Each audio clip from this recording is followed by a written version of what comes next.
ഷിംജിതെ arrest ചെയ്തു എന്നുള്ള news കേട്ടപ്പം ഒരുപാട് സന്തോഷം. നിയമത്തിന്റെ ഒരു നൂൽപ്പഴുതിലൂടെയും പുള്ളിക്കാരൻ രക്ഷപ്പെടരുതെന്ന് ആഗ്രഹിക്കുന്നു. പക്ഷെ നമ്മുടെ നാട്ടിൽ ഈ ഞരമ്പ് രോഗികളുടെ പരമ്പര എന്ന് പറയുന്നത് ഒരു ഇൻസിഡന്റ് കൊണ്ടോ പെട്ടെന്നൊരു ദിവസവും ഇല്ലാതാകുന്നതല്ല. ഇതിങ്ങനെ തുടർന്നുകൊണ്ടേയിരിക്കും. ഇപ്പോഴത്തെ ഒരു ചൂടിന് ആണുങ്ങളും പെണ്ണുങ്ങളും ഒക്കെ മാറിയും തിരിഞ്ഞൊക്കെ ഇരിക്കും. പക്ഷേ കുറെ നാൾ കഴിയുമ്പോൾ നമ്മൾ ബാക്ക് ടു നോർമൽ ലൈഫ് ആകും, എല്ലാം നോർമലൈസ്ഡ് ആകും. ആ ഒരു സിറ്റുവേഷനിൽ ഒരു മോശം അനുഭവം ഉണ്ടാവുമ്പം എങ്ങനെ റിയാക്ട് ചെയ്യും? പേടിയാകുന്നു. കാരണം അന്ന് റിയാക്ട് ചെയ്യുമ്പം എത്ര പേര് നമ്മളെ സപ്പോർട്ട് ചെയ്യും? പോലീസ് സ്റ്റേഷനിൽ പോയി ഒരു കംപ്ലൈന്റ് കൊടുത്താലും അവിടെയും നമുക്ക് വേണ്ടത് തെളിവുകളാണ്. എന്നെ ഒരാൾ ശല്യം ചെയ്തു, പക്ഷെ അതിന് എന്താണ് തെളിവ്? എന്ത് അടിസ്ഥാനത്തിൽ പോലീസുകാർ അത് വിശ്വസിക്കണം? തെളിവുകളില്ല. ശരിക്കും പറഞ്ഞാൽ മിണ്ടാതെ അവിടെ എണീറ്റ് അങ്ങ് മാറുക.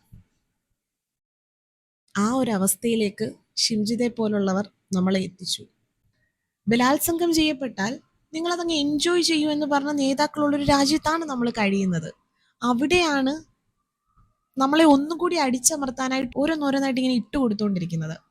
ദയവ് ചെയ്ത് ഇനിയുള്ളവരെങ്കിലും സോഷ്യൽ മീഡിയ കുറച്ചുകൂടെ റെസ്പോൺസിബിൾ ആയിട്ട് യൂസ് ചെയ്യൂ.